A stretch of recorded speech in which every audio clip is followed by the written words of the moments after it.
This is Viewpoint, a podcast by Cochrane Real Estate.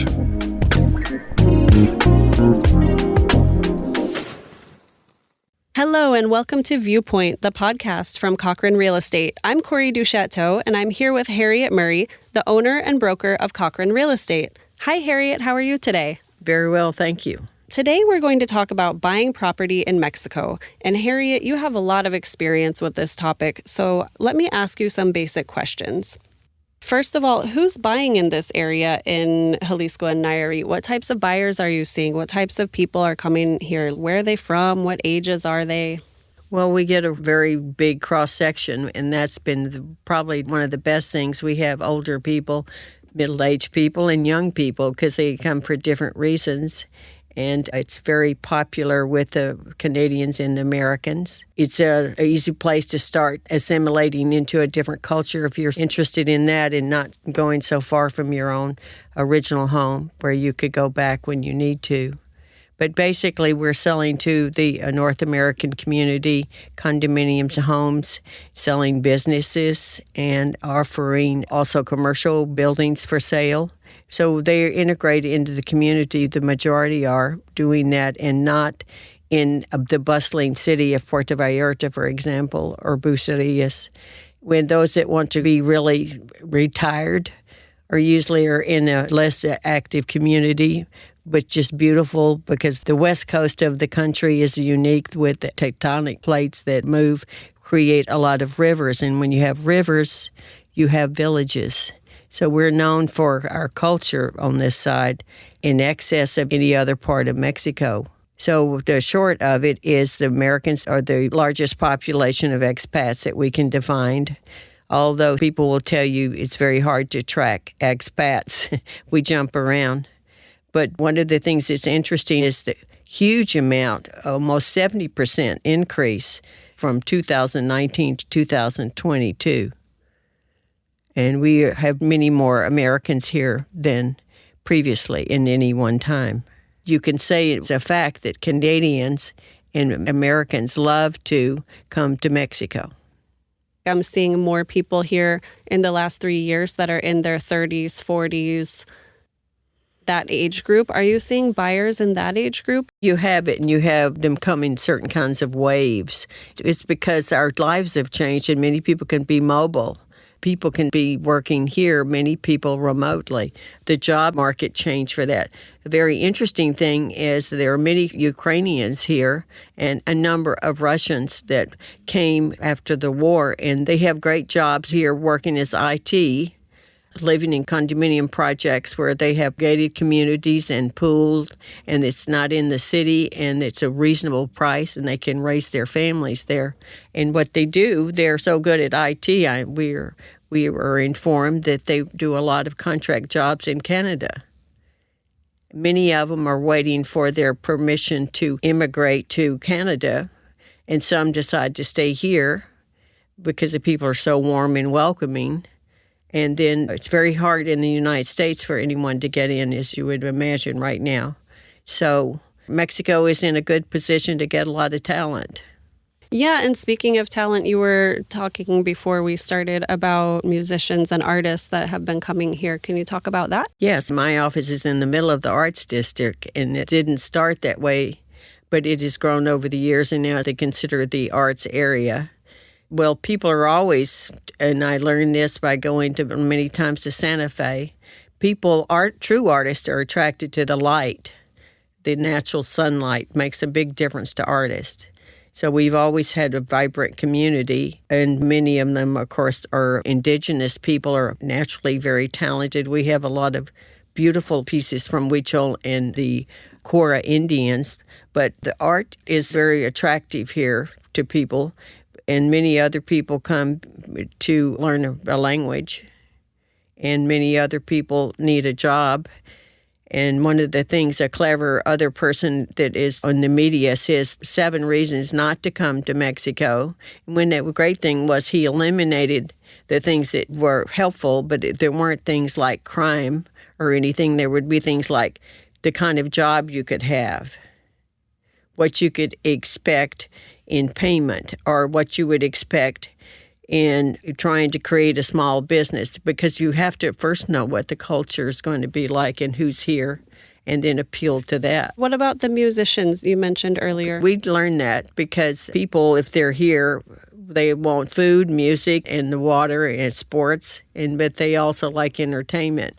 So we found out, because many people that are here 6 months of the year, one of their prime things they do, and these are people that would be, I would say, starting in their 50s. They love to follow the musicians and the singers and the dancers or the comedians that they're on a certain track. They come here and they perform, and then they go elsewhere in Mexico. And we found out a lot of talent scouts from the rest of North America and some in Europe come down here to discover talent. And then sometimes they offer them a contract, or they offer to take their group on some kind of tour. So we have our own little haven of artists and musicians that we get to enjoy that some people in the U.S. don't even have access to. Yeah, we do have a lot of talent here. So you're seeing that in your... But those are the people, of course, that come here. They need housing and they want to buy a place. Many motives come from that. Many people want to be able to have a place to retire, and they figure they should do it before they retire. And many things are sold in that mode, meaning I will come and use it when I can, but I want to feel comfortable I can rent it if I'm not going to be here. And so that works very well for us. There are many things happening now with Airbnb and VRBO that affect the availability of a product, because many places are so full up with that the regular people have no place to live or work. But frankly, in the restricted zone, it's set up so the people closest to the ocean in the popular tourist areas are going to be the ones with the condominiums, and the workforce usually comes from a smaller town, and they are paid better wages. So it works to the advantage of both. So the condominium sales have started slowly, but in the time I've been here now, about 60% of sales of any of our real estate products are pre-construction condominiums. In the case of foreigners that come here that want to buy property, what are they generally looking for? Usually it's a condominium in more times than house, and those things are weighed for different reasons. Some people have found that they would not be happy in condominium associations, so they know themselves better. The reality is so much of the land in town has been sold to build condominium units that there are fewer options than before, which I think is a shame. Some of the charming smaller houses and some of the smaller cotos, we call them, of townhouses. But the reason for that, it's gotten out of control. The land is too expensive to do a nice complex of, say, 20 townhomes with maybe a pool and palapa and gated community. That's why they're going out further north or going more in the interior to have the price of the land so they can offer that. So what happened is, it seems the demand here is they want to be right in town, walk out the door, everything to eat, everything to drink, all of the fun, right near the water, and that's kind of how they want to spend their day. And they pay for it by buying a condominium that is an expensive piece of real estate per meter, and they want all the amenities, the pool, the spa, the concierge service, and they're willing to pay for it. Yeah, and the developers here are delivering that product that people are looking for. Well, it's been a sort of a natural. Historically, Americans invest with mortgages in properties because we were taught leverage is the way to build your financial empire.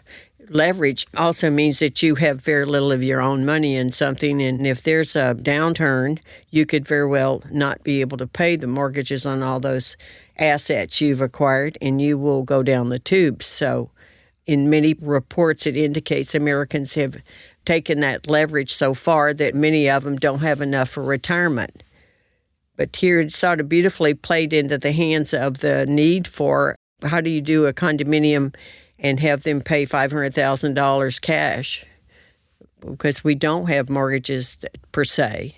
It is, well, it sort of works perfectly. They build for you, and you pay them as they go on their trajectory to finish the property. So the Americans and Canadians make down payments, and then they make further ones until they can get delivery of the condominium. And then there's a period where they have to wait because of cultural and natural bureaucratic reasons. They get their paperwork maybe a few months later. Okay, so for people that are interested in potentially looking at a condo or a house here in the Puerto Vallarta and Banderas Bay area, what are the most important topics that you would cover in the beginning, that when somebody comes to see you and they say, I'm kind of starting to look, what would you consider to be the most important topics to cover with them in the beginning of the process? Well, if they want to look at pre-construction, and many reasons for their doing that is they don't have the cash at hand to do otherwise. So they're looking at something that they can do a payout. There's the pre-construction, and all pre-construction has risks, and that may be an exception here. And then there are many people that have the money, and then they can buy the condominium or the house and not have to wait. We call it resales. But there are times in our market where we have shortages of one kind of product, and so therefore if it's a good product that's a shortage and in demand, then it gets to be quite expensive. So there's no question that one of the appeals for pre-construction right now is the idea that you will buy it at a cheaper price than it will be worth when it's finished. That's when all economic factors work properly. So one of the risks is that cannot happen. So I spend much more time counseling people in pre-construction of the risk because I feel a responsibility to them, and we're like fish out of water in the sense that we don't know the nuances of the culture and how things are done.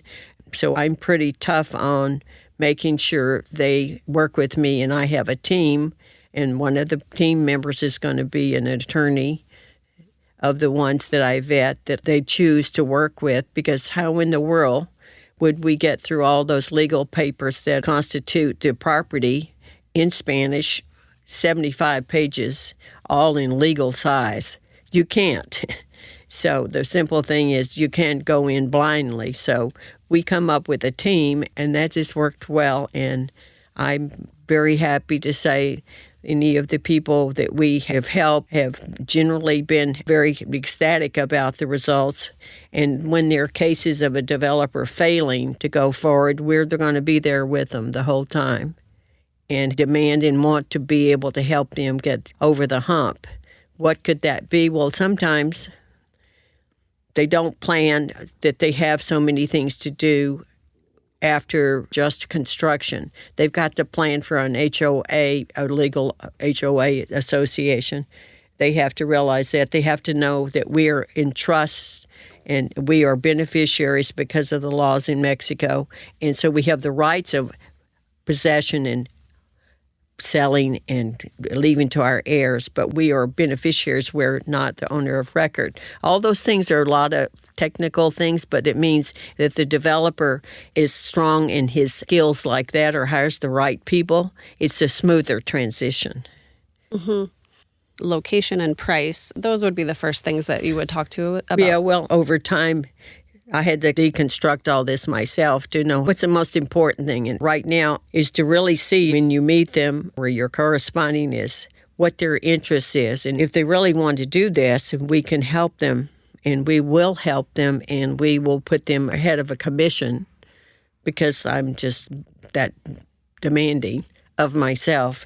But I want them to be happy. So there really is, after making mistakes, like going and finding the best house, yes, you love it. And I don't mind driving 2 hours to find that. But then you get there and you said, no, that's too far away. I had to restructure that. And so location is huge. You don't want to find their dream home in a location they don't like. You've both wasted your time and money on even transportation to go look for it. So the point is, I think it's really important that you can only buy what you can afford. And let's look at the areas. And with the tools we now have in the MLS Flex, we have a wonderful way to see the whole shoreline where the density is. Because actually, and I was amazed practicing this myself recently since I told you about it, there's almost no kind of terrain that we couldn't provide. We just have to find out where it is. And if their intent, and that's the location they want, like if they want to be in El Tuito, they're not going to want to be downtown, Vallarta.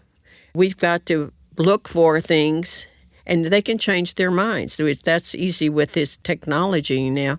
You don't like that anymore, I can do an overlay or give you a subscription, and we can communicate, and everything will pop up in that overlay that you said in that area that you liked, and you'll be one of the first to know it's there. So we're going to combine the maps first is a real tool that I would like them to have. Then they want to know communities too, like you explained to me how you searched. And then we can give a lot of pictures, and you have taught me to be very conscious of making more videos of neighborhoods. But that's location, and that's the neighborhood that you're going to like. So we want to start with a big picture and then narrow down before we start marching out looking for properties. And that requires the skills that I'll help them learn how to use if they are so inclined. Otherwise, we just do it with we check in with each other, or they write, and I send things that I've researched for them. People have their own way of doing things, or if they want to just wait till they get here, and then we'll first drive around and do more discussion of areas first. Okay, so if they're kind of shopping remotely, you have tools like you can give them access to the MLS. You have your Cochrane Real Estate newsletter that has a lot of photos in it of properties that are currently for sale. And you have a lot of videos of different neighborhoods and different properties that you can share with them from a remote distance. Right. And then if they want to actually get in the car and drive, you can do that too. Exactly. So, for example, today the lady we were going to have an appointment tomorrow. She's in New York currently, but she saw a condo she liked that was close to the Highway 200, was in Amapas. But that particular condo is full of furniture now because they just sold their other property and they've got to move the furniture. So they said I couldn't see it, but the agent had done a really great video. So we're going to let that take the place just for now. And when the lady knows she's coming January and February, hopefully before then we could do lifetime also. But these tools now that are available, it's so nice to be able to offer more things to people when they're anxious and excited and want to see if it's something that might appeal to them. All right. Well, thank you, Harriet, for all of this information. Is there anything else that you would like to say before we wrap up? Well, a good topic was when I was being first coached here by different people that met me, and it says, please be sure that you don't get so caught up in the ether and so excited that you make a decision that you're going to regret. So her advice was locate yourself. So I thought it was a great one, locate yourself. You have to have time here, and many people see that wisdom, and they come back and say, you know, I'm so glad we rented because I would not have enjoyed the noise in that neighborhood or for whatever reason. So I know a lot of agents don't like to hear that because that delays a sale. But look, that makes sense. You do it. You support them that they want to rent it. So you get good people that know where to rent, different price points. And now instead of just for holidays, people want 6-month terms. We've shifted to a lot more long-term than we had before. Do you do rentals or property management? We do property management, but we also have a specialist that does rentals, and we have the second one joining us, so we're going to have 2. Oh, that's great. So you can help people from all the points through the journey, looking and then possibly renting and then later possibly buying. Right, and then taking care of them and making sure they have good professionals that they know to work with, attorneys, lawyers, even maids and handymen and people that do installations or swimming pools, you naturally start to acquire some valuable information on all those things, and then you try to make sure you can share that with your clientele. Okay, that's great. So anybody listening, if you are starting your journey of thinking about possibly moving to Mexico and not sure where to begin, a great place to begin is by contacting Cochran Real Estate, and they can help you with starting to look, starting to get an idea, starting to think about renting or buying, and work with you remotely. And then when you come for a visit, take you around. And it's a great place to start. So thank you very much, Harriet, for this information today. And thank you to our audience for tuning in. Please like and subscribe to the Cochran Real Estate channel on YouTube and your favorite podcast player. And we'll see you next time for another episode. This was Viewpoint, a podcast from Cochran Real Estate.